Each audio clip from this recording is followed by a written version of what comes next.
When we'll be starting the presentation.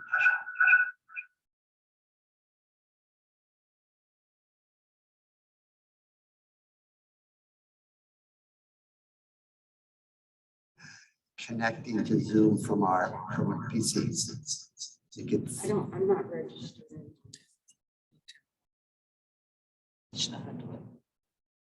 Mine's okay. Okay, let's try that. Just an audio test again. I think we're doing okay. All right.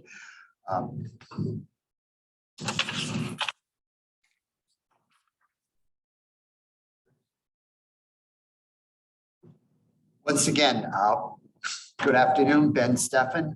This is the Maryland Healthcare Commission's meeting on palliative care services in the state of Maryland.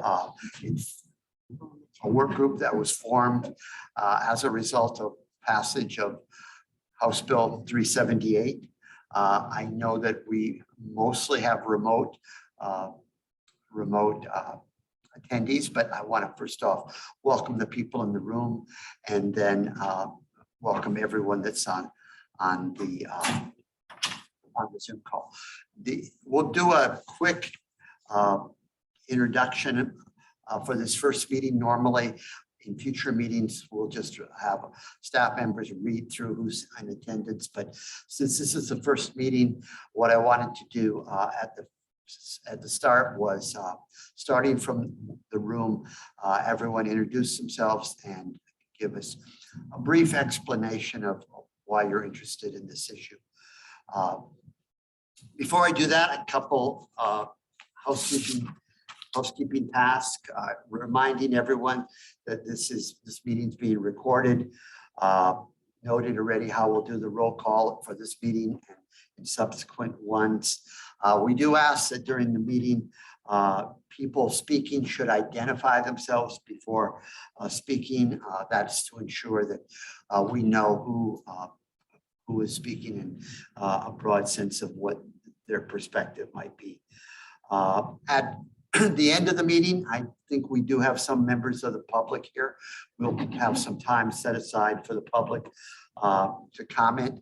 What I would say throughout the meeting, if you're remote and not speaking, please put your microphone on mute. We'll have one presentation today from staff of MHCC. What I do ask is that given it's a remote meeting, we find that it works best to hold questions to the very end. And you can do that in Zoom by going to the reactions and clicking on reactions, and then you can raise your hand. We have several people in the room that are going to be monitoring people raising their hands. If you can't do that, you can also type a question. What I would recommend in the chat feature, if you do ask a question, reference that question to everyone, not to me or Linda, for example, but post it to everyone so everyone's aware of what the question is. So with that, take attendance. yes, we're going to go through typical the roll call. I meant before roll call, just find out who's on the call, who's in the audience. Yeah, we can do it all at once, I think. Okay. So going around the room from people who are physically present, starting on my left. Hey, Linda Cole, the Chief of Long-Term Care Policy and Planning with the Maryland Healthcare Commission. Tracy DeShields, I'm the Director of Policy Development and External Affairs with MHCC. Today, Paul, I'm the Program Manager and I work closely with Tracy here at MHCC.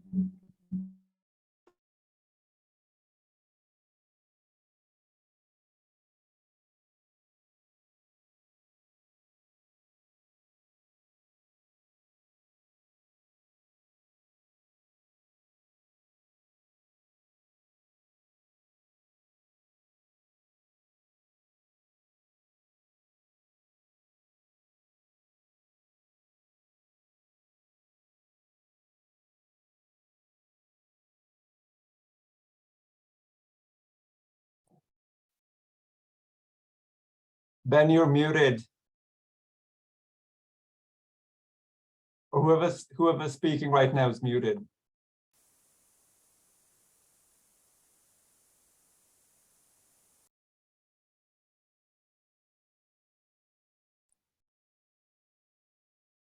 No, Can you hear? Yeah, now I can hear you, but you were muted earlier on. Oh, should I introduce myself again? Yes, so let's do an audio test for Ms. Grant. Go ahead. So I'm Dr. Marion Grant. I am a practicing palliative care nurse practitioner at the University of Maryland Medical Center and at Gilchrist Hospice. I am also a policy consultant for the National Center to Advance Palliative Care and the Coalition to Transform Advanced Care, working with other states to develop palliative care services, and honored to be here today. Thank you, Dr. Grant. Ed, did that come through? Yes. All right, it did. I'm going to call people's names out. So Scott Hamill, panel from Seasons. Scott, are you on the line?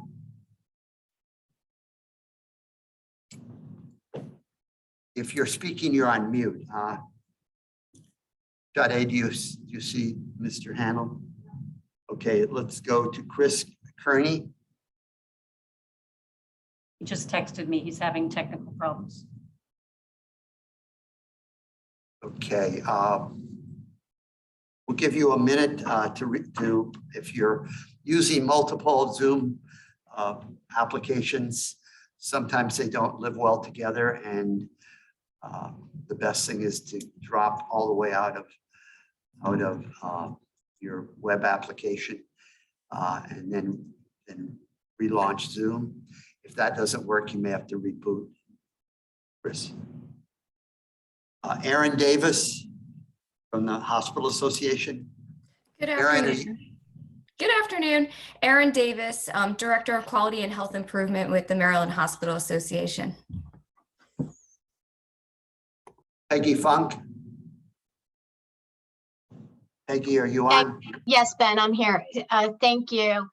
Peggy Funk, I'm the Executive Director for the Hospice and Palliative Care Network of Maryland. I see Chris Kearney on. Chris, we're going to circle back to you. We see you.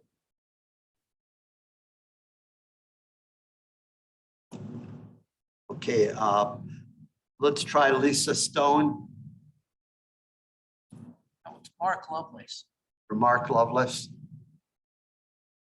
from Stella Maris. Either of you on?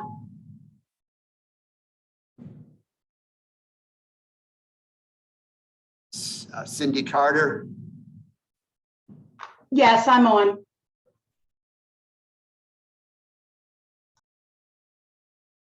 Cindy Masuda from CMS. Yes, good afternoon, Cindy Masuda. Welcome, Ms. Masuda. Thank you. Amanda DiStefano. Good From the- afternoon, everyone. My name is Amanda DiStefano. I'm from the Maryland Department of Aging, and I oversee Maryland Access Point, which serves as Maryland's Aging and Disabilities Resource Center network across the state of Maryland. Welcome, Amanda. Matt Celentano, are you here?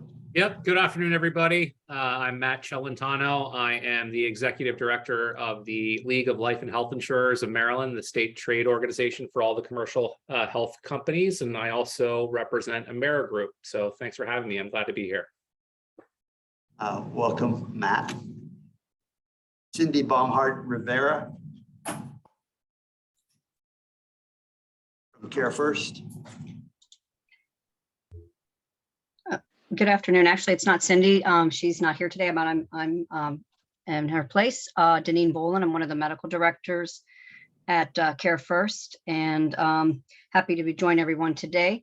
But at Care First for a little over 3.5 years and worked closely with healthcare policy. And part of that did 15.5 years of geriatrics, internal medicine in my background, and working with independent living, long-term care, and skilled nursing. So welcome. Happy to be here with everyone. Thanks.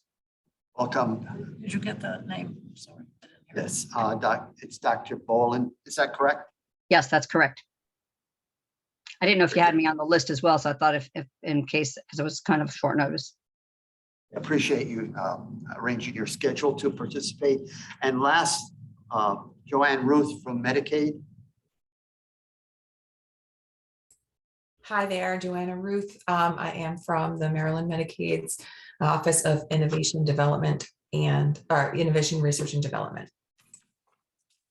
Very good. And I think, Chris, have you gotten your audio to work yet? I think so. Good afternoon. Very good. Yeah, Dr. Chris Carney, I'm a palliative care physician. I'm representing the State Advisory Council on quality of care at end of life on this work group. I'm the former director of palliative care for MedStar. Welcome, Dr. Kearney. One last chance. Scott Hannell, have you joined us?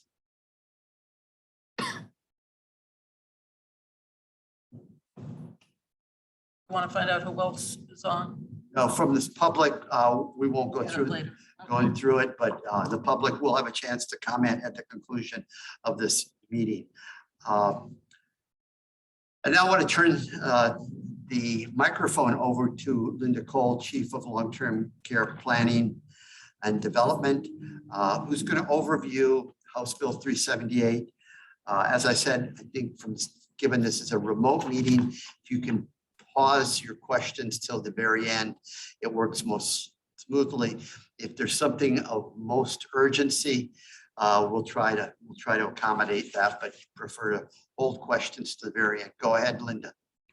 Thank you. I would like to welcome you and reiterate Ben's welcome. It's exciting to finally get together, even virtually, to begin to address this initiative.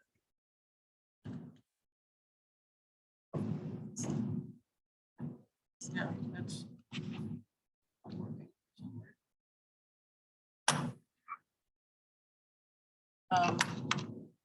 There's something on here that is. Oh, there it is. Okay. We'll begin our work by reviewing the legislation, House Bill 378, that led to the creation of this work group and forms the basis of our work plan. This legislation requires the commission to convene a group of interested stakeholders, including representatives of hospice and palliative care providers, healthcare facilities, patient advocacy groups, and health insurers. As you can tell from the introductions, we have assembled a diverse and talented group to represent these stakeholders. This slide includes the scope of work as outlined in the legislation. The first three bullets indicate the need for a statewide survey to identify palliative care resources, the capacity of providers to offer care, and gaps in the resources. Subsequent bullets cover areas such as collaboration, financial support, data collection, public education, and other strategies. These points will form the foundation of our work. We hope to be able to focus on what is required in order to complete the necessary work within the required timelines. Speaking of the timelines, these include an interim report due in July and a final report due in November. Both include findings and recommendations of the work group, as well as the need for any legislative initiatives. However, the interim report could also include preliminary findings and recommendations. As discussed previously, the legislation mentions healthcare facilities to be included. We have operationalized these as shown in the slide. We need to discuss settings to be included in a state survey. Potential settings include hospitals, hospices, home health agencies, nursing homes, and other community settings. These will be discussed further as we review findings from other states. Now that we've set the stage for our required task, I would like to briefly review some of the work that the Commission has done previously, as well as data available on the state of palliative care in Maryland.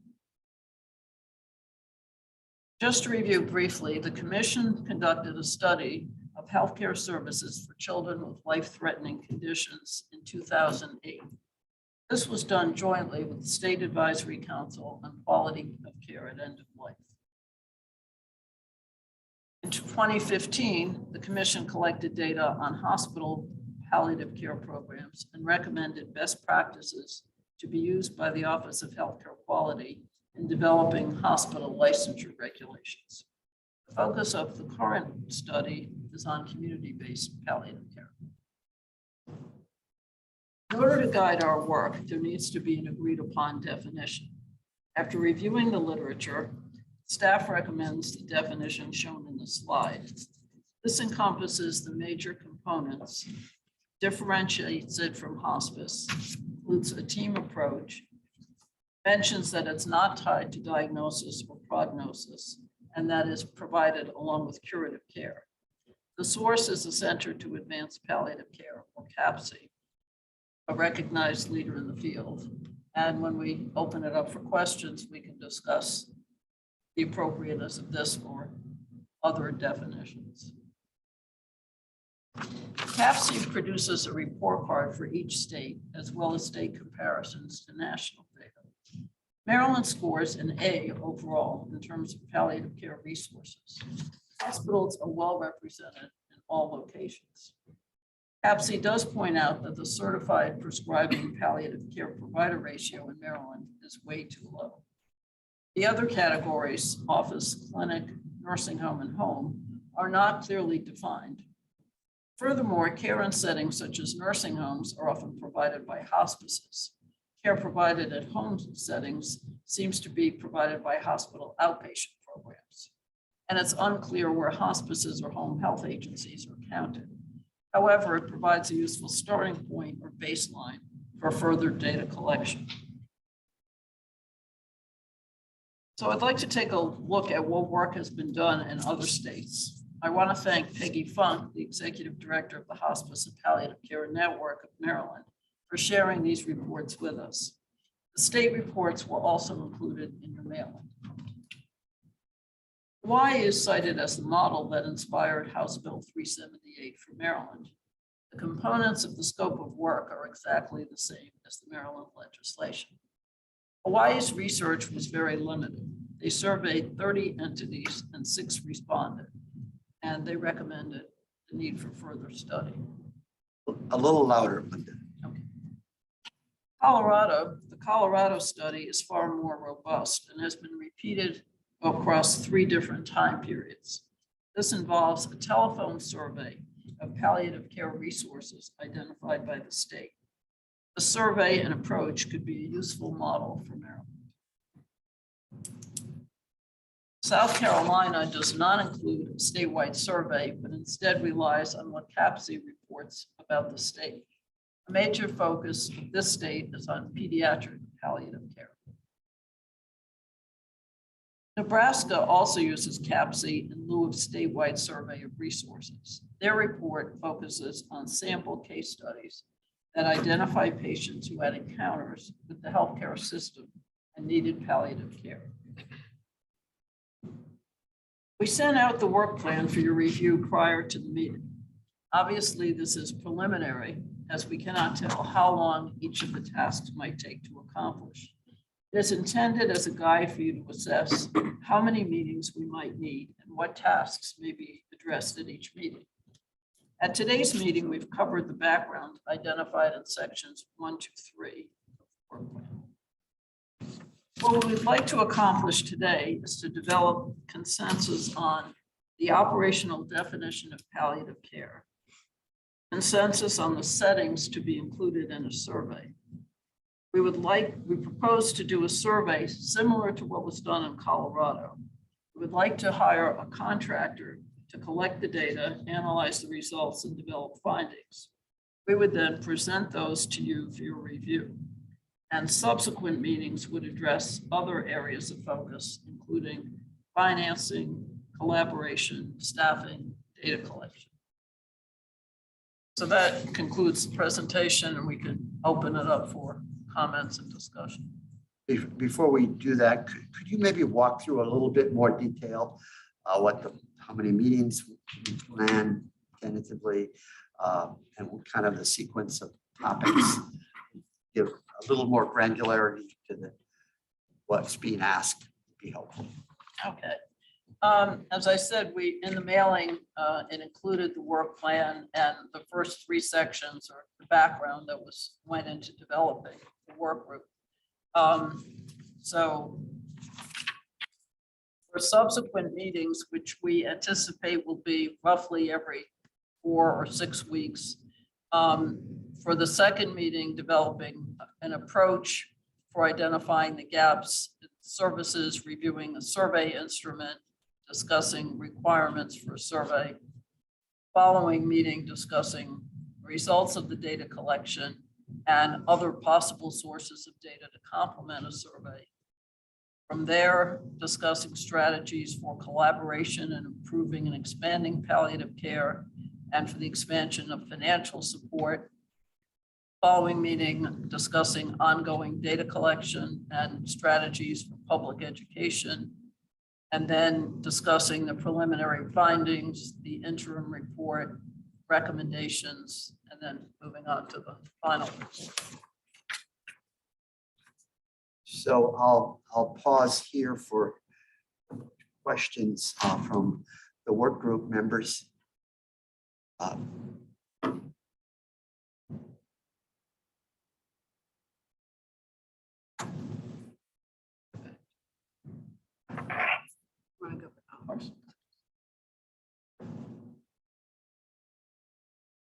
Linda, to kind of start us off, Like Marianne had a question. Dr. Grant, go ahead. So thank you very much for reviewing the work plan. I have not participated in such a work group before. Can you tell the work group members what is the division of labor between what the state staff does and what the work group does?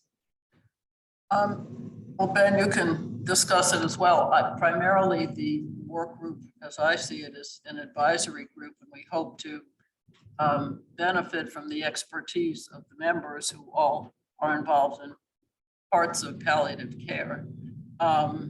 So we've been doing the background work, the preparation, as we presented here, and we'll be putting together the report and collecting the information. But yeah, I see it as an advisory role. Ben?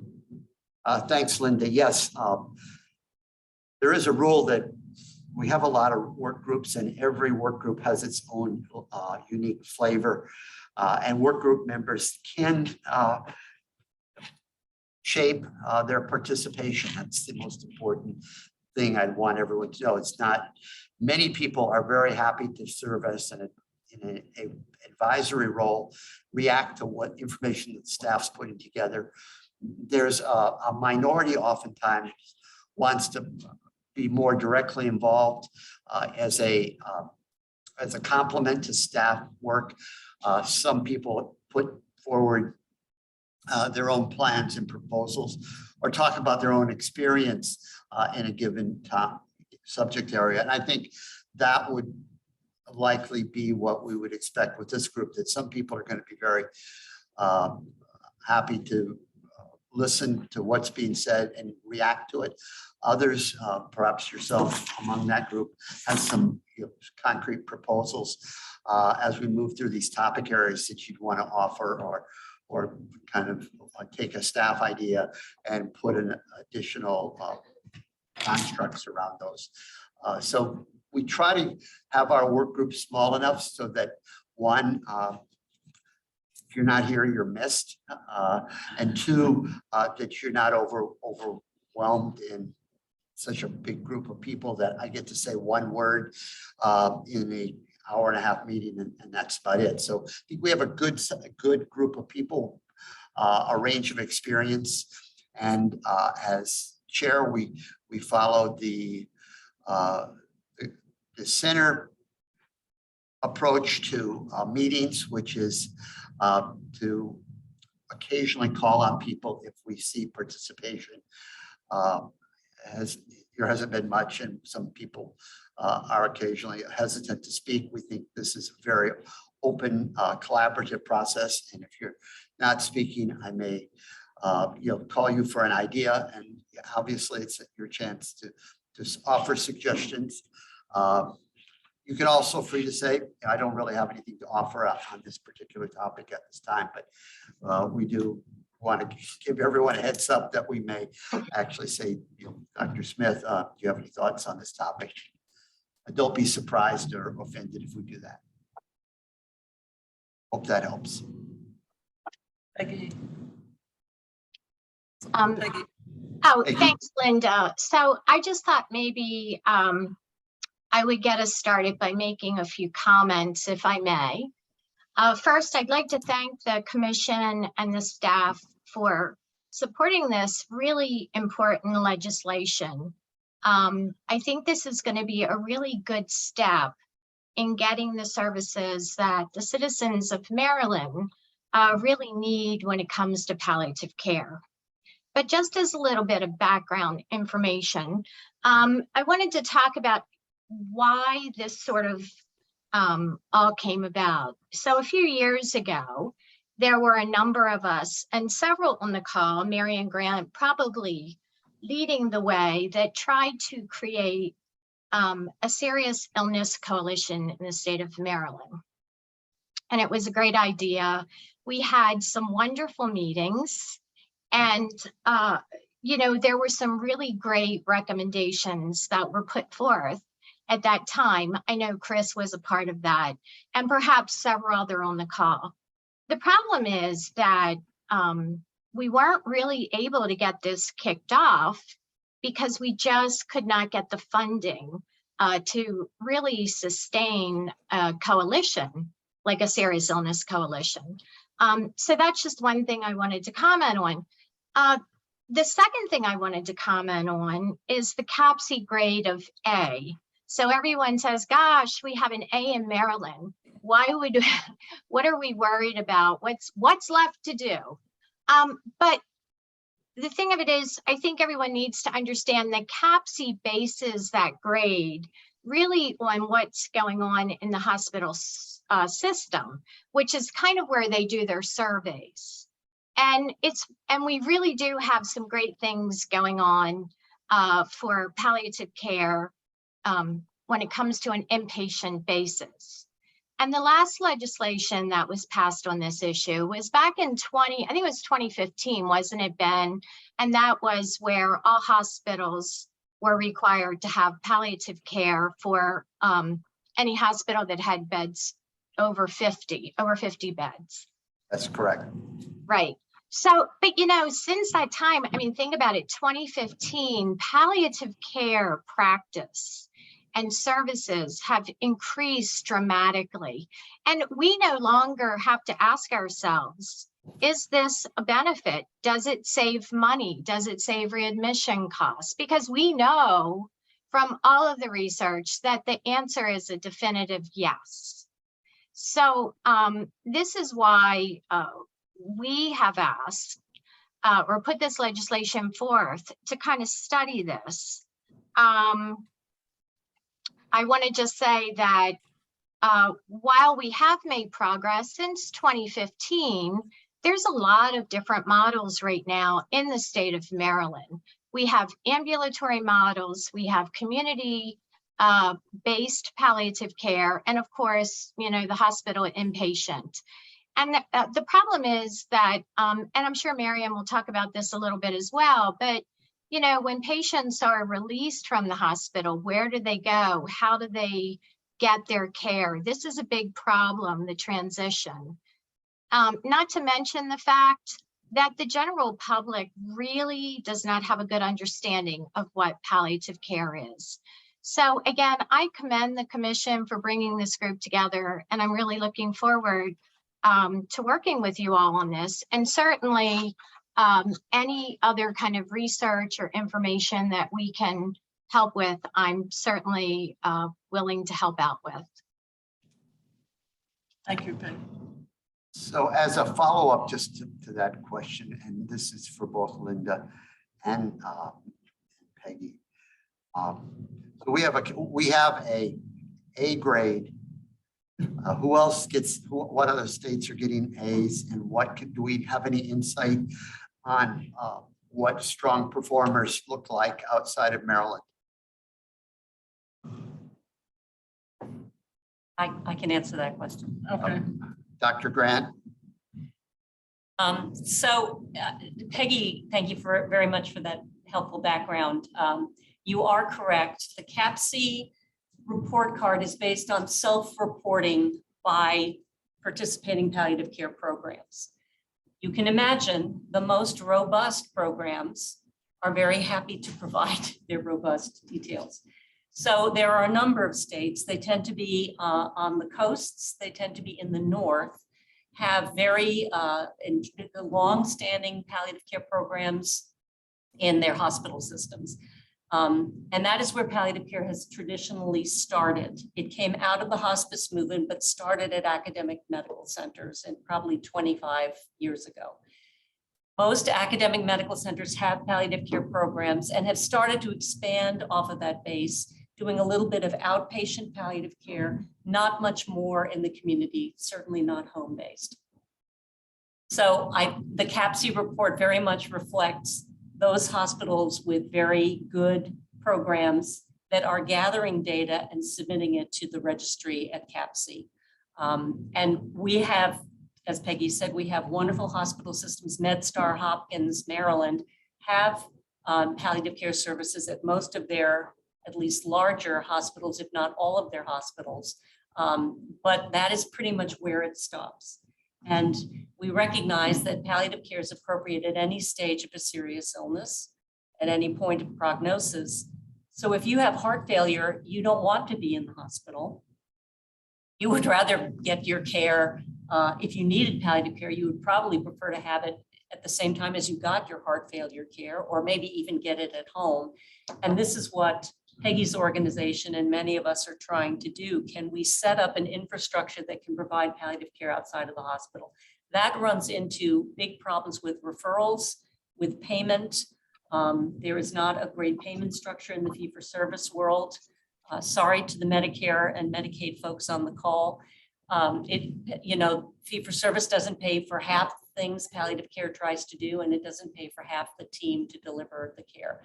So this has kind of been the stumbling block, and Peggy's organization has hospice members who are trying to offer palliative care upstream, but they have to make arrangements with payers, which is very complicated. And they are in the business of providing hospice services, not contracting. So this has been the challenge. Providers in the state are interested in providing this care in other settings, but we don't know how to go about that. And I think most other states that have moved in that direction have done it in an organized fashion, which is what prompted the legislation. So, and just to follow up on that, you had mentioned focusing outside of the hospital, which I agree, on the community or non-hospital palliative care. And I talked about some possible settings to include. Do you have recommendations on which settings you would look at? Well, I think the question with settings is a question of workforce and payment. There are some programs that do home-based palliative care, not because people are housebound or homebound, but because that's just a handy way to provide care for them and their families. But of course, we all know how logistically difficult home-based care is right now with gas. Okay, so it's $4.39 near my house, but and having the staff to go out and do it. So there are the other model is clinic-based, where you integrate palliative care into an oncology clinic or a heart failure clinic or a COPD clinic. Or you could have a freestanding palliative care clinic, but that is a big infrastructure cost, and most palliative care programs don't have the capital to invest in that. And I think other people can certainly chime in. Those are kind of the options. Some aspects of palliative care can be done via telehealth, but it is ideal that be a mix, that not be the only way that you provide palliative care. But there are remote programs in rural areas across the country that do only telehealth palliative care. Thank you, Dr. Grant. Did you have elaboration, Linda? Any further? No, I don't know if there were other questions. Other questions?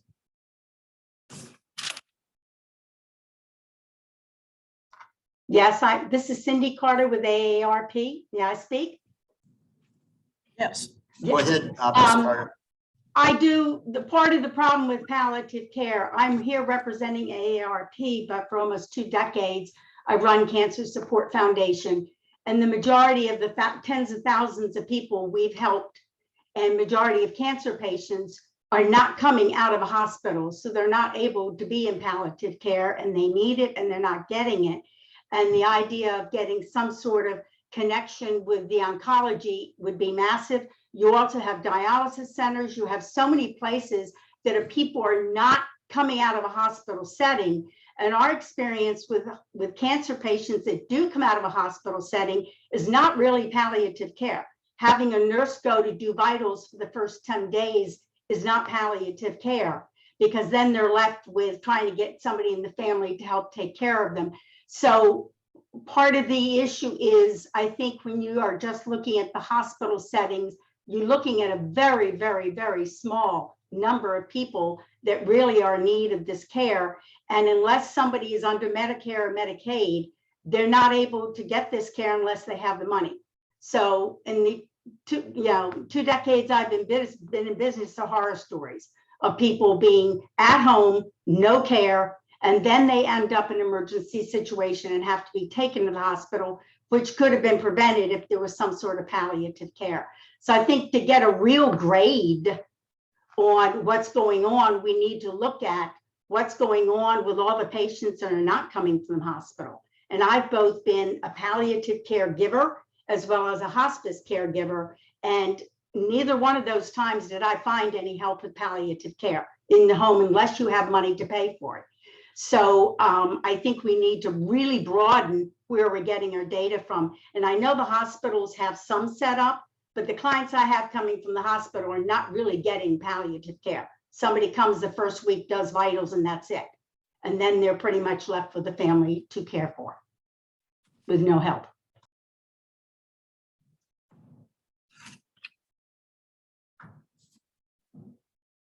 So I wanted to ask Matt, and you may not have this assembled today, but representing the League of Life and Health Insurers in the state, largely but not exclusively commercial plans.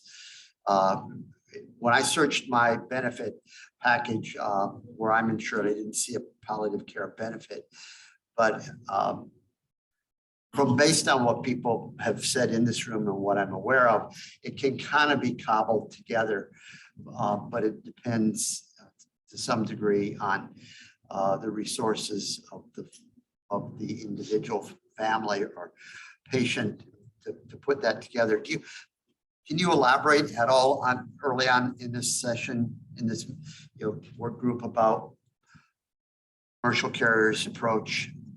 Yeah, so Ben, I think that, like you just said, it's fairly fragmented. I think it depends on your plan. It depends on the carrier. From the initial preliminary discussions I've had with the carriers, most have coverage for a lot of the services, but it wouldn't be sort of blanketed. And it is, like I said, depending on your particular plan coverage. And then we also don't have a line of sight from this group to what's happening in the self-insured market. And then, so like almost everything else in Maryland, insurance coverage is fragmented to the segment of the marketplace in which you're operating or participating, I should say. But I have asked the carriers to get me some more information, and I will be happy to report back with some more detailed thoughts later. And I know we do have some folks from Care First on the line. I don't know if they want to add anything to Mr. Celentano's comment, but I'll pause here. Yes, hi, it's Dr. Boland from Care First. I'm sorry, I'm a little raspy voice today. Hope you all can hear me. And do agree with that previous statements that based on our policies and some of it this time, some of it's benefit driven, so it may be based on the contracts. So I'll just add that for the comment right now, and if that's helpful.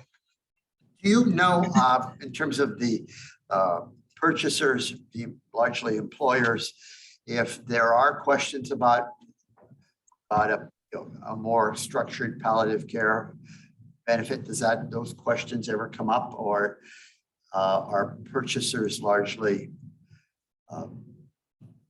not focused on palliative care services, given it is a commercial under 65 market, largely, but not exclusively?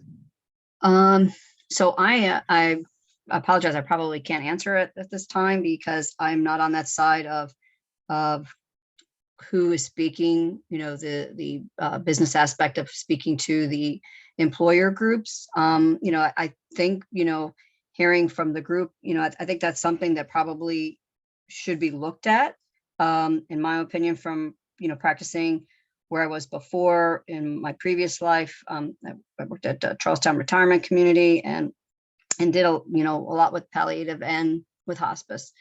But I think unfortunately I can't answer if that is discussed at that level, but something I can investigate and find out. Thank you. So, and this is Matt again. I will sort of just piggyback on my colleague from Care First. And what I heard earlier on this call is that I'm sorry, I forgot the name of the speaker that said that the general public doesn't really know much about palliative care. And the only reason I know really anything about palliative care is because of a family member. And it's not something that I have encountered through the carriers as something that the employers are asking about when they're doing benefit design.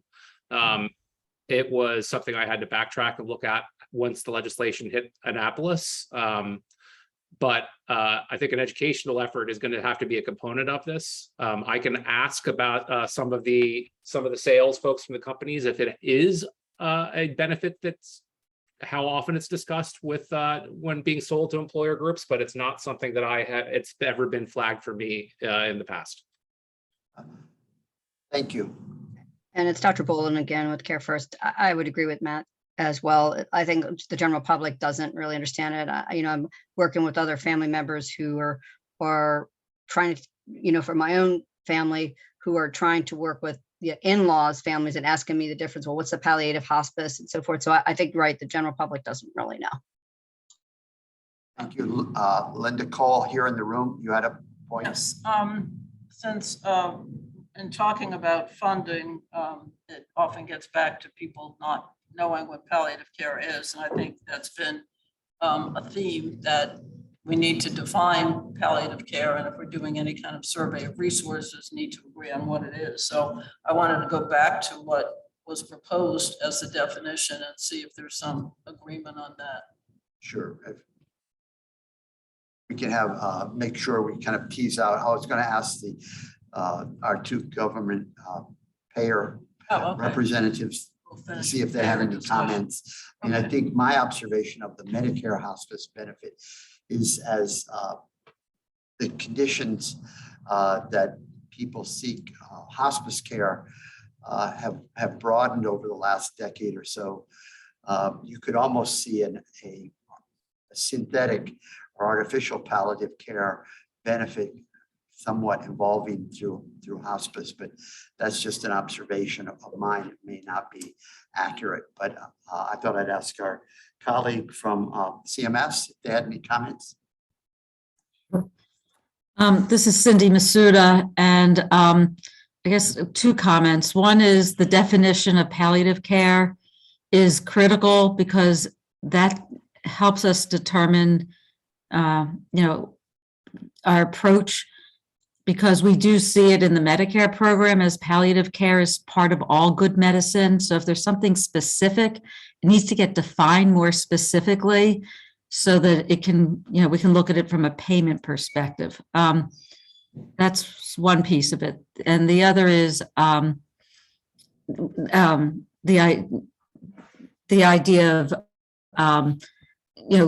trying to look at a palliative care program in Medicare when we're at the time, and having to think it through from a perspective of a program versus should it be part of all good healthcare, all good medicine, so not specified into a specific program.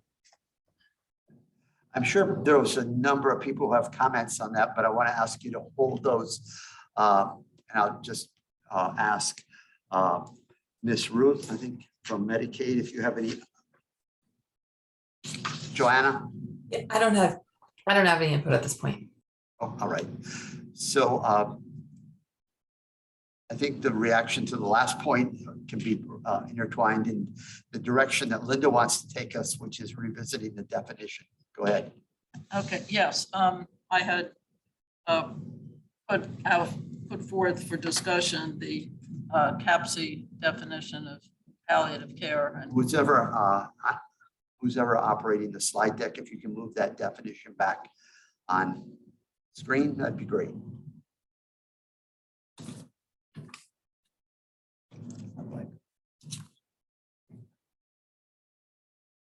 slide number 9. Great, we're trying to get there.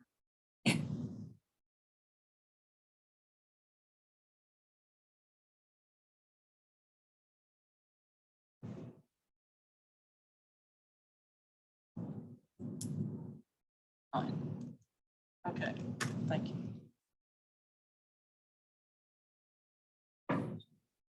Okay, I think we have it, but we want to probably.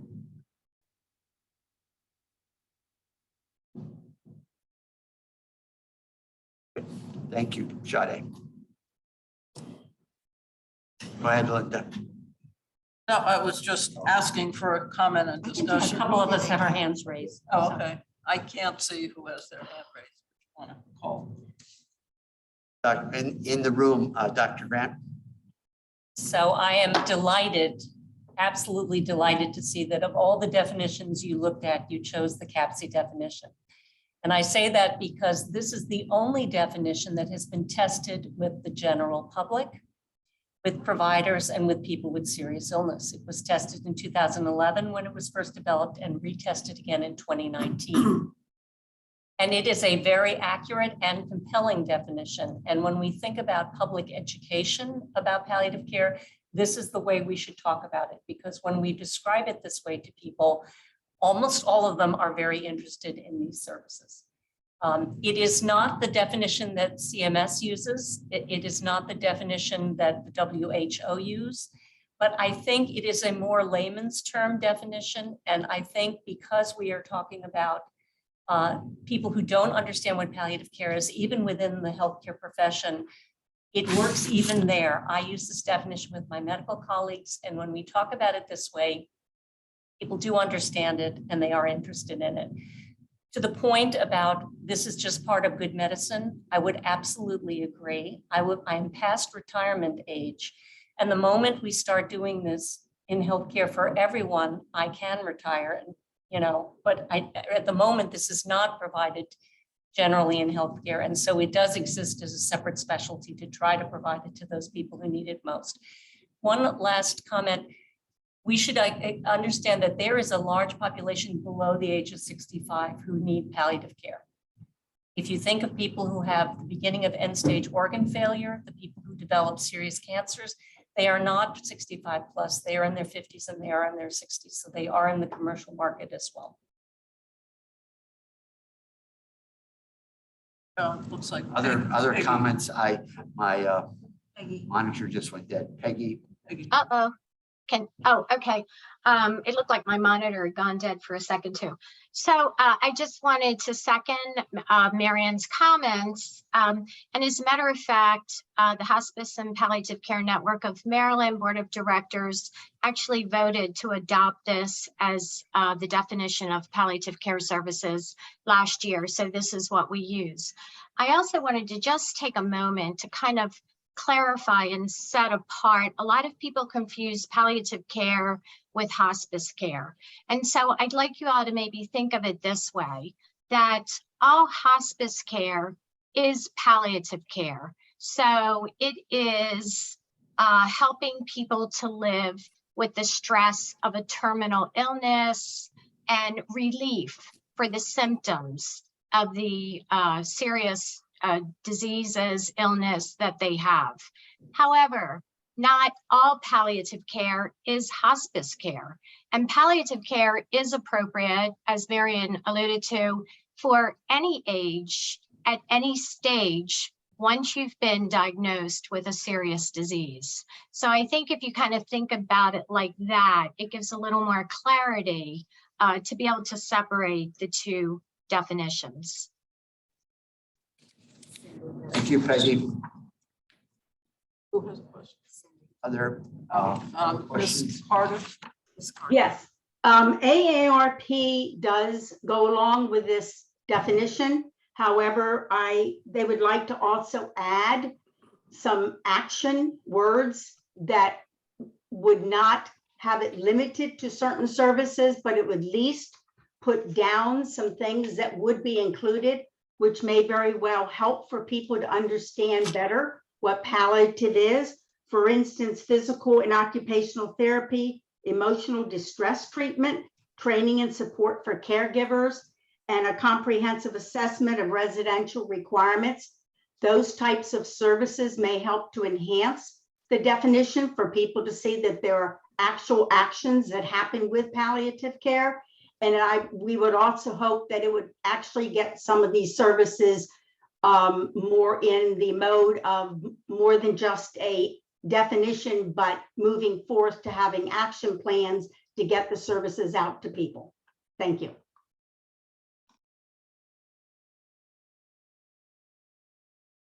Any reactions to Ms. Carter's suggestions? Erin has her hand up. Erin. Hi, thank you.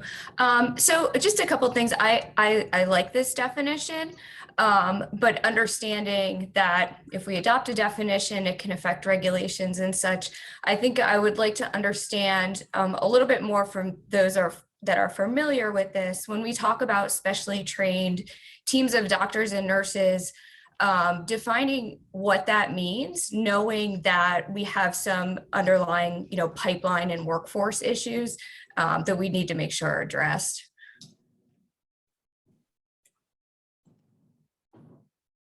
My understanding is that they're certified in palliative care, but you may want to address that. So you have stumbled into yet another issue that we will have to grapple with for palliative care. There is specialty palliative care. Those of us who get either academic education or on-the-job training and are certified through national certification programs. Dr. Kearney and I are both certified. I'm sure other people on the call are certified in hospice and palliative care.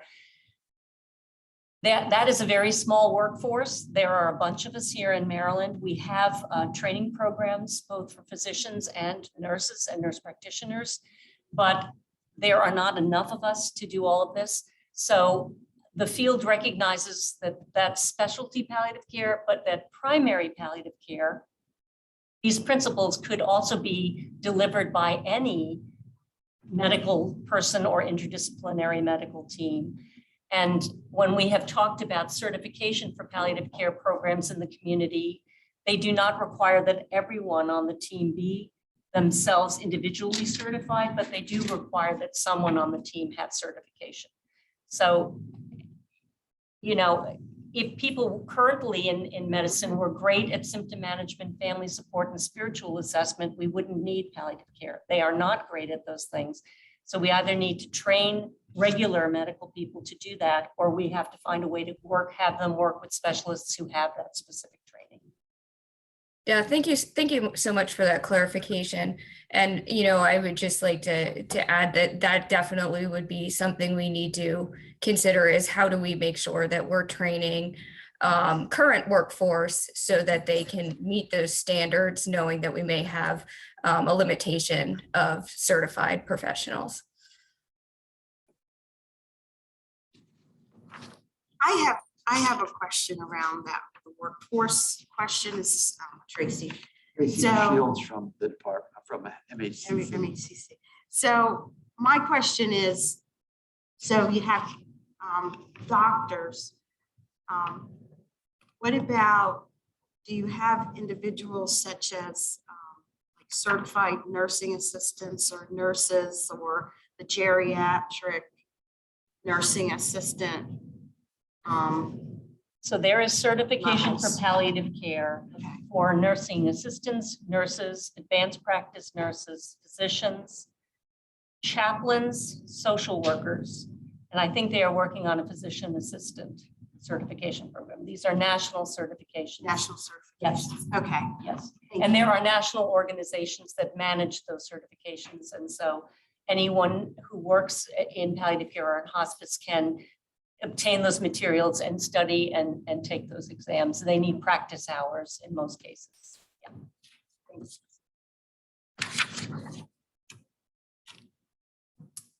Other comments on the definition? Yeah, so Ben, I just wanted to stress that palliative care is, as it says, a team approach.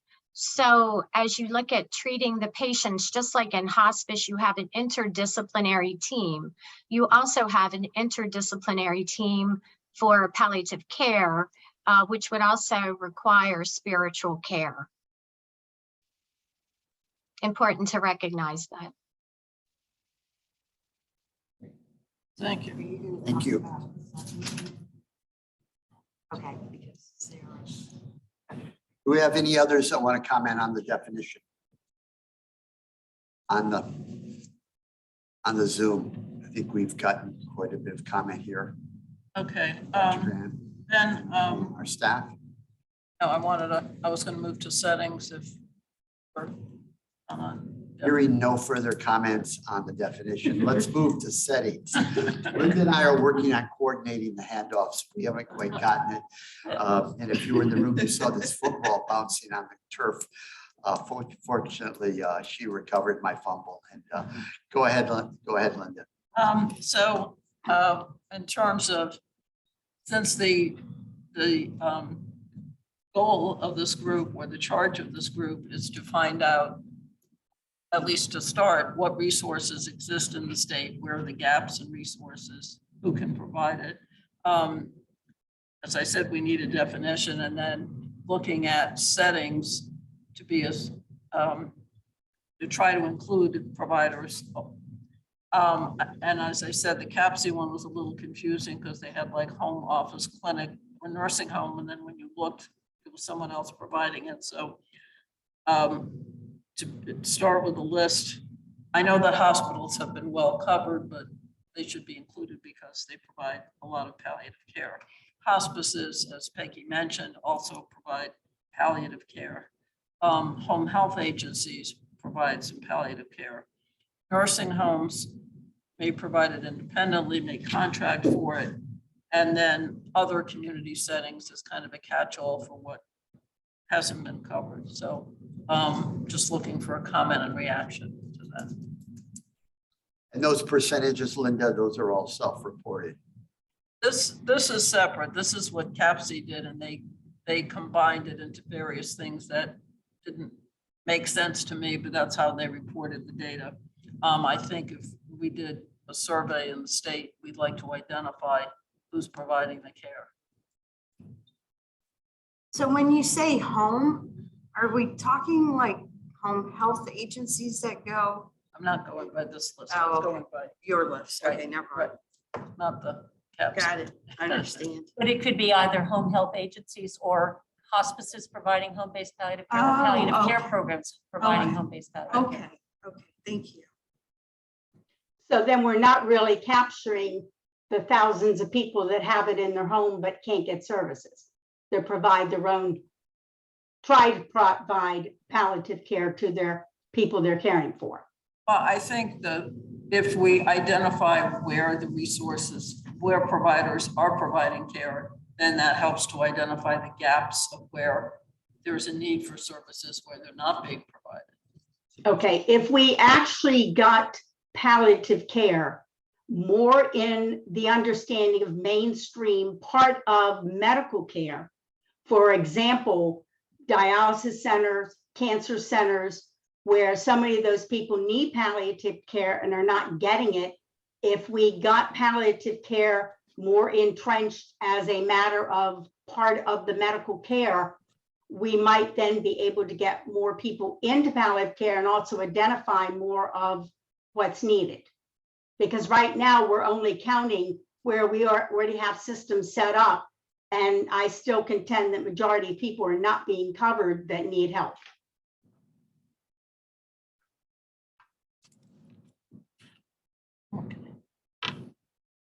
Other comments?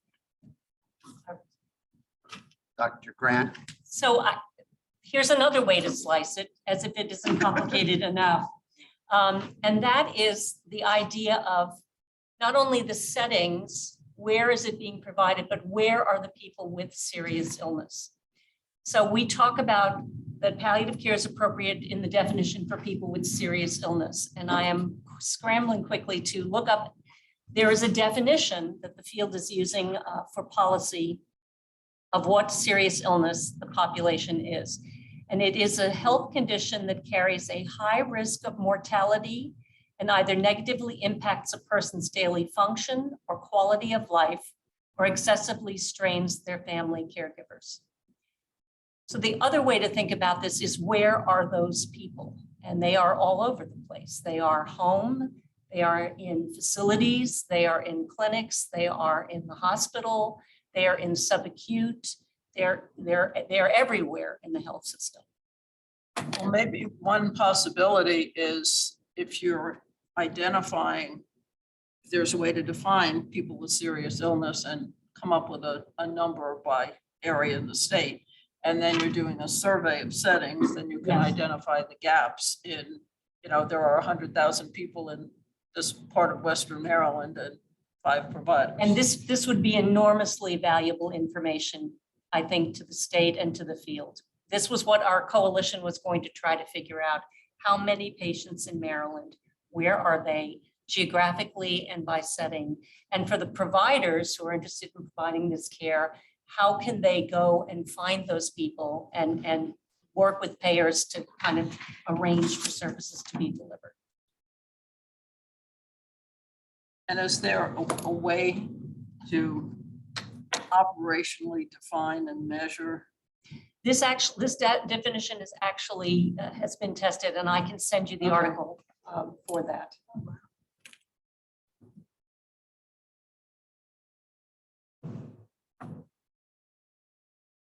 It has been adopted by the field. NCQA and the National Quality Forum have adopted this definition of palliative of serious illness.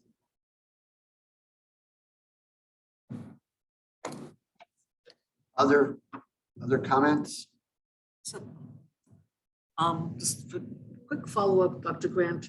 Is there an implication that there is a tie to where everyone requires palliative care, what the best setting would be? Excellent question. And what we have said in the field is, ideal is wherever the person with serious illness would like to get it. So some people would be delighted to have that delivered at home. And if you think about home-based services, so a palliative care team or person would come in, do the person from AARP talked about comprehensive assessment. This is something that we are very good at. They would come into the home, do a comprehensive assessment, and then figure out, all right, for this person, what do they need? Of our many resources or limited resources, who on the team should follow up? What do they need? The person could also say, I'm not comfortable having you in my home. I would like to do this in my oncologist's office. Or somebody might say, I'm in the senior center. There's a clinic down the street. There's a health clinic, So I think ideally you would try to make it available so that people could get it where they need it. So, but of course, logistically, that is major, very difficult, very difficult. So palliative care. Identify yourself. Oh, sorry. I know there's a couple questions in the chat. But I just for palliative care, predominantly the focus is on serious illness, whether it's terminal or not. Absolutely. But is it also something that could be used as people, how people, as you age, right? And then you start to decline, but you don't have like an illness, but clearly you're. Well, you could, but I mean, then it starts to be Then it's so hospice. broad. Oh, okay. Well, hospice would only be appropriate if you have a prognosis of 6 months or Got it. less. Okay. So here's the problem I think we're all trying to address. We have a terrific hospice benefit for people 6 months or less that people get for, Peggy, what's the median number of it? It's 18 days? Yeah. Peggy, you're on mute. You know, a third of people who get hospice get it for a week or less. Sorry. And before then, they have illnesses that are not qualifying them for hospice, but for which they have a great deal of needs. At the moment, they have those needs met by calling 911, coming into the ER, coming into the hospital. Because if you have heart failure and you can't breathe, you're not going to stay at home, right? Right. We could, and the evidence shows that we could help people manage those illnesses more effectively, cheaply, with a higher quality of life if we could get these palliative care resources to them before hospice, sometimes even at diagnosis, but practically speaking, I mean, certainly in the last 3-4 years of life. Got it. Yeah, and it should be based on needs. So some people are fine. Right. Some people are managing medically, their families don't have issues. Other people are a mess, you know, so. And in addition, if people are getting palliative care services, it makes the transition to hospice, which we know that sometimes they will eventually need within 2 years, much more easier. They get to know the team, they get to make a plan before they have a crisis. So it really, does help families greatly to have that service before they go into hospice. That's why a lot of our members currently are doing palliative care, but they are not being paid for it. It's simply a way, it's the right thing to do, number one, but it's also a way to make that transition easier on patients and their families. Thank you, Peggy. Erin has a question. Erin. Hey, it's not so much a question, but just, reiterating, I think, how important it is for us to help identify and provide access to this care earlier in people's disease progression, because although, many of our hospitals have these services now, they're generally small teams, and often someone won't receive a palliative care consult until maybe their third or fourth ED or hospital visit. And that's way too late. These are people we know could benefit from this service potentially years before they even get into that cycle.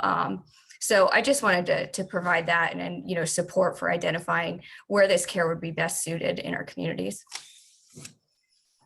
Can I make a brief comment, Dr. Kearney? I'm agreeing with, I feel like we're boiling the ocean a little bit because these are so many topics bent in together. I started at a time when you had to spell the word palliative. So we have come a long ways, and Maryland is actually doing well. But I wonder why maybe California wasn't the other state that was included in for comparison purposes, as they've embarked on an experiment with their Medi-Cal population, whatever, 13 million Medicaid patients, to provide a palliative care benefit, which is the same as their hospice benefit. It's a work in progress, and no one is yet saying how much success they're having with it. I wanted to, in the setting case, hospitals we're agreeing are probably the best armed with palliative care services, but it's certainly inadequate in my experience. Many patients in hospital do not receive palliative care services, and that is again an education issue. You're working against a healthcare system that cures. No one likes to talk about things if it's not going to work out. So it'll always be an ongoing battle. But the hospitals are not a done deal in Maryland by any stretch. So they will have to be part of the solution. And that's where a lot of the education, of course, comes for our healthcare providers. So they will have to remain a focus. Long-term care facilities are where a lot of palliative care patients are. And I would say palliative care in long-term care is in desperate need as well. Thank you. Thank you.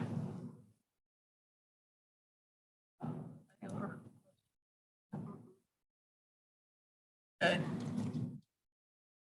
So One other item that I talked about was the need to do a survey. And thank you, Dr. Kearney, for mentioning California. I think, as I said in the list of bullets from the legislation, and we have a lot to cover, I was focusing today on the first 3 bullets, which is basically where are the resources, where are the gaps? Can we do a survey to collect data on Maryland, and then move on to the broader topics of staffing and finance and reimbursement and how to deal with solving all of those problems. I'm not sure we'll solve them all in a year. But just getting feedback on the concept of a survey. Colorado was a model that had done a survey of the resources in the state. So I think that's something that could be adapted, but trying to move forward and do a survey and at least have a starting point for. Well, Linda, maybe you can explain a little bit more of what scope of the Colorado survey. If you think that's a good template to follow. Yeah, basically, it's been done 3 times. They did it 3 different years. The most recent one, I think, was 2019. And so they've tweaked it a little bit, but basically they identify a list of providers and settings, and they look at the program, patients served, how the program is organized, how it's staffed, is it available 24/7, certification by the Joint Commission, types, how many patients, types of patients, length of stay, advanced care planning, conditions or diagnoses, referrals, discharge site, financial aspects of the program, how billing is done, what their expenses are, outcome measures, the biggest challenges they face, and identifying other palliative care resources in the area. So basically using the survey to identify other places that we might not have on the list. And I can share this with the group.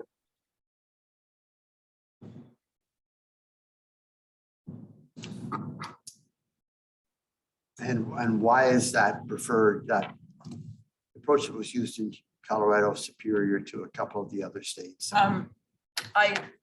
I basically, Peggy had shared some of the major state surveys with us.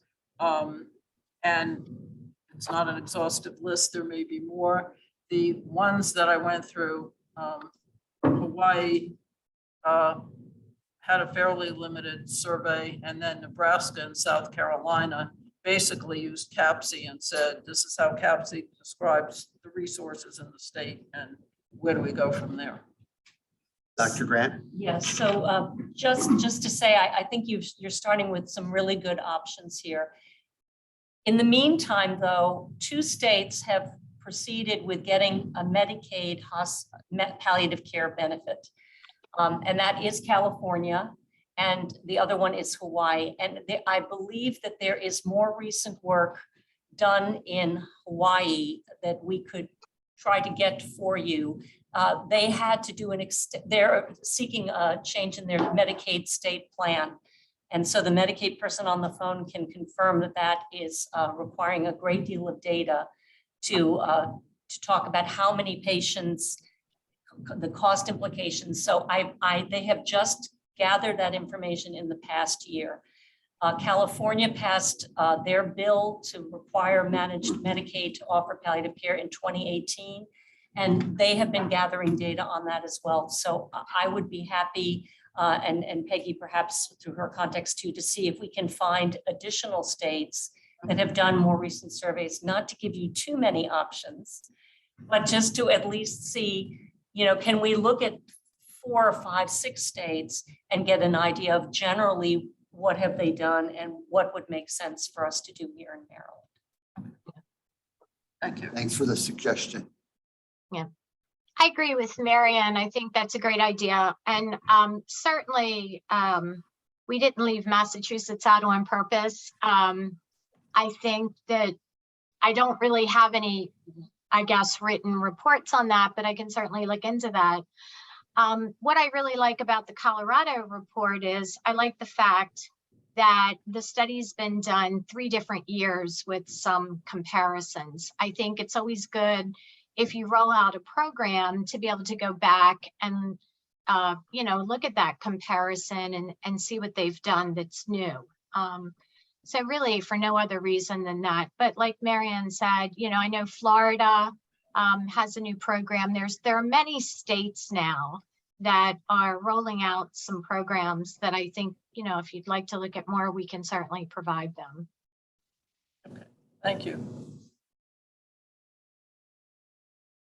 Go ahead, Linda. Unless you want to get other public comments, questions. So why don't you review kind of what we've gone through today? We're at the conclusion of our agenda for today. Okay, well, I think we've presented a lot of the background material. I think there's been some good discussion, interaction. I think there was basic agreement with the palliative care definition. There were some additional tweaks and comments. There was general agreement on the settings, again, that may need to be modified. There was some support for the survey done in Colorado with also looking at other states, which may be more financing related than resources, but we can take a look at those as well. And again, trying to focus initially on what exists in the state and then move on, because it becomes overwhelming, move on to the other issues of staffing and workforce and public education and financing, hopefully in future meetings.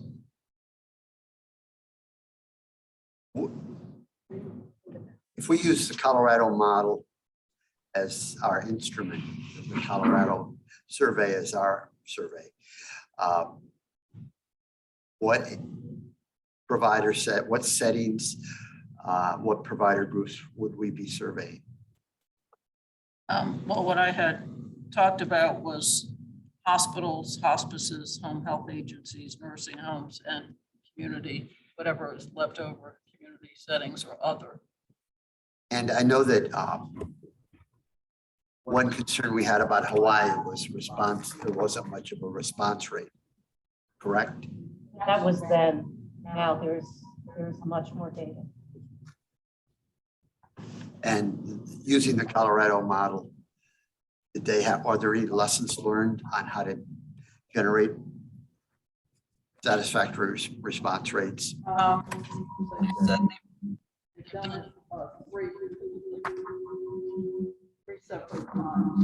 think they picked the survey. I think they made phone calls. All right. Yeah, well, we have a relatively small budget for this endeavor. I just wanted to be sure. I don't want to create expectations that we can't meet, but we do have a budget, but it's relatively modest. Just FYI in terms of when these study bills are passed, one way to make sure they don't pass is to add a pretty high cost, and the legislature will get uneasy. So we had to balance that when we added our fiscal note for this particular endeavor.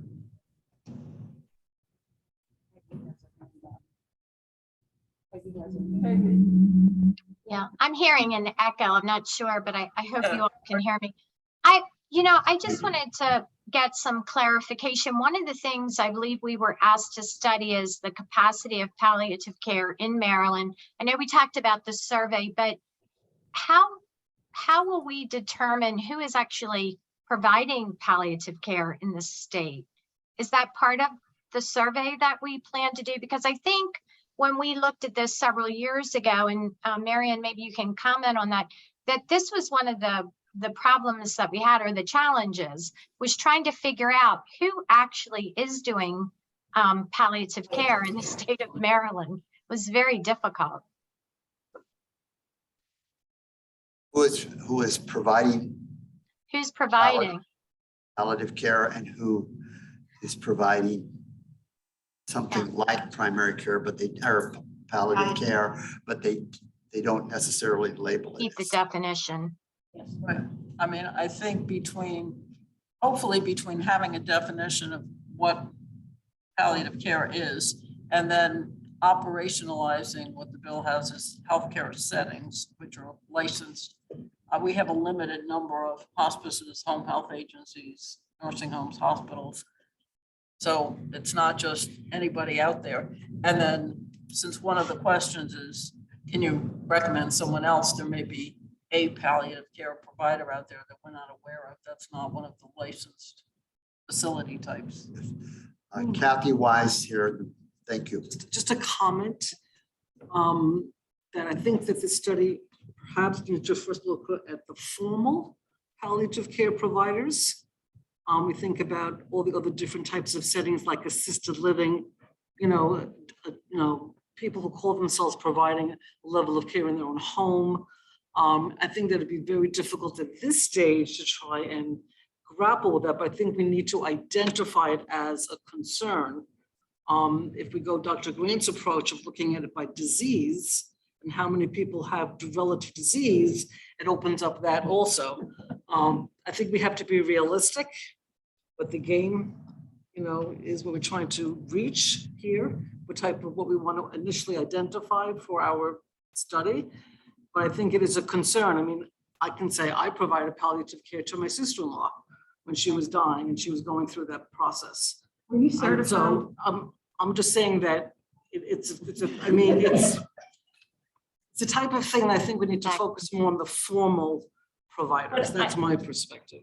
I agree, but I think the CAPC definition, if you really hold people to it, it's not going to be helping my aged mother before she was enrolled in hospice. It really is a group of a team. Team approach. Focusing on symptom management, focusing on all of those things. So that provides more formality to Yes. it because there are the certified providers, right? That are part of the multidisciplinary team that's providing it. So that even makes it clearer.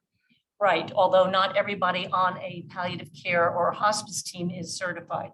So, I mean, I think there, to my knowledge, and I think Chris and Peggy and I did talk to people in the state 2-3 years ago. There are not a lot of phantom palliative care programs out there, is my guess, because there's no money in it. So I think we'll ask the leading suspects, and we can perhaps ask them, are you aware of any other palliative care activity? And this is a public process. We can ask the public for input. And between that, we can figure out generally, I think, what's going on, who is doing what. Generally, people are using palliative codes when they're billing. We know the palliative care team, only part of the team can bill, the physician, typically nurse practitioner.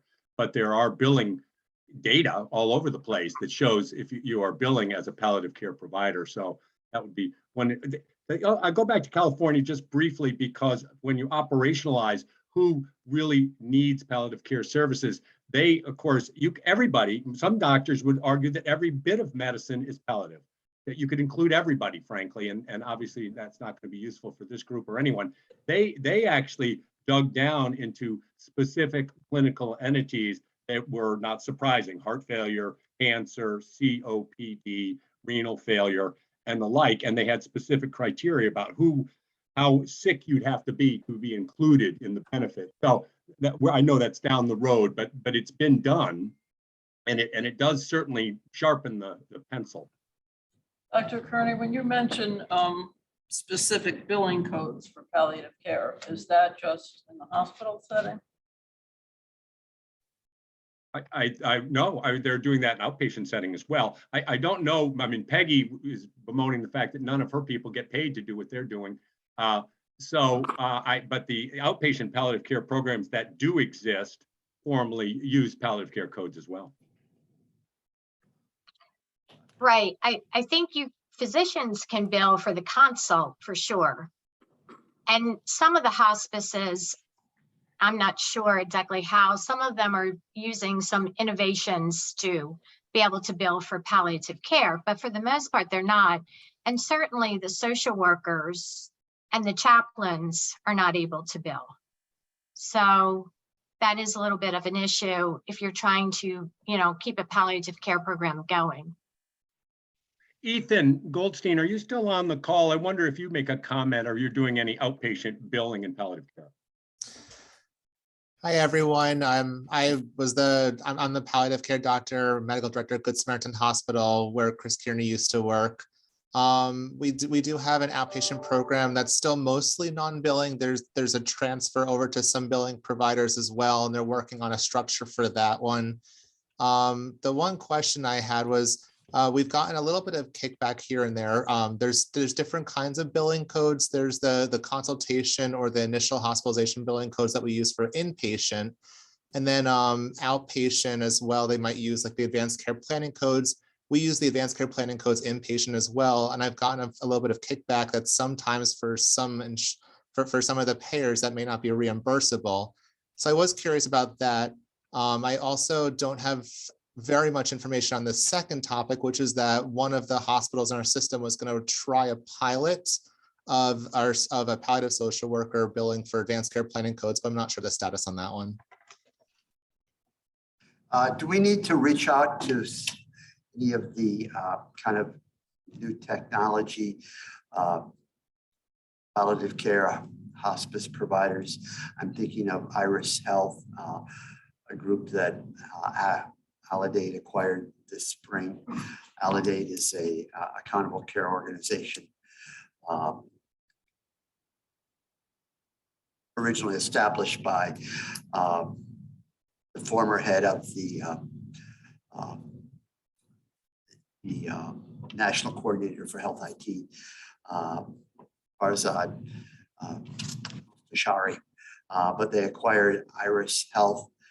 We had some preliminary discussions with them just in terms of what complementary to the work that the ACO was providing that seemed kind of new. I don't know how widespread organizations that are, such as that are, but another one that comes to mind, I think that has a kind of a different business model and they may actually be charging patients is Palliative, which is another startup that kind of is trying to fit into the space between traditional providers and some of the new advanced payment model systems that are being proposed, where there's a recognition that traditional providers may not necessarily be well equipped to offer palliative and end-of-life services, but don't fit into the model of being necessarily hospices either. At least they haven't approached us on receiving a CON in Maryland to become a hospice provider. I want to be careful about that, but they do seem like different models than what we're talking about up to this point. There are organizations like Aspire. There are for-profit organizations that are providing palliative care in the Maryland area. So I think we have to recognize that that is going on as well. And I would be happy to help provide information on who those people, to my knowledge, are. And maybe the survey will confirm. I mean, I think just from the standpoint of a different set of staff, trying to assemble this and trying to look at what accountable care organizations were doing with end-of-life care, whether they were working with traditional hospice programs, whether they were trying to do things themselves. These two organizations cropped up, and I think it was hardly a systematic survey, but it did seem like momentum was growing for doing things like this. So Linda, traditionally with her role as poking me in the ribs, figuratively, if not really, says we need to ask the public for any comments now. And as I said at the outset, I wanted to give the public who's not serving on the work group a chance to offer their ideas right now. Do we have anyone that wishes to comment?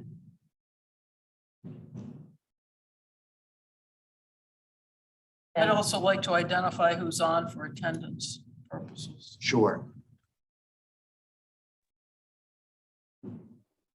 Scott. Yeah, hi everyone. It's a pleasure to be here. My name is Scott Brown. I'm the president and the CEO of AD Vault. We've had the pleasure of working with many of you previously in different ways. Chris Kearney and Ethan, we actually work with MedStar and provide you all with advanced care planning tools. And I believe I have the answer to your question, Ethan, on your billing practices, but we'd be happy to answer that offline so we don't take up everybody's time.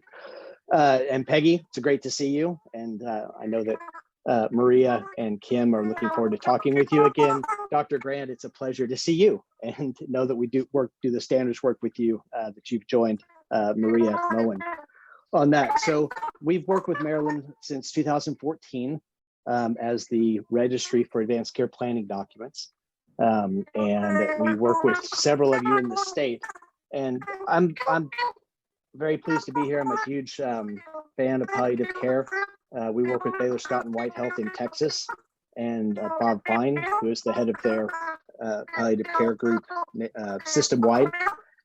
But I'm also personally interested in palliative care because my mother has multiple sclerosis and she fits many of the criteria that many of you have discussed, that she is not terminal and yet she could benefit hugely from palliative care.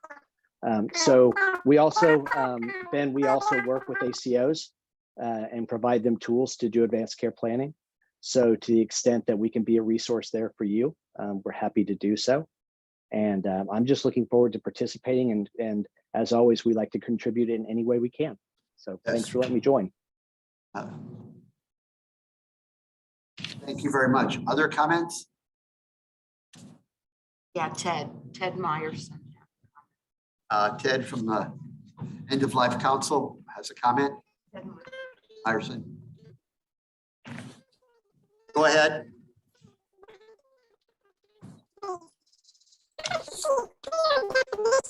We are getting a lot of feedback. I'm not sure where it's coming from, but I think it's Mike, it's weird.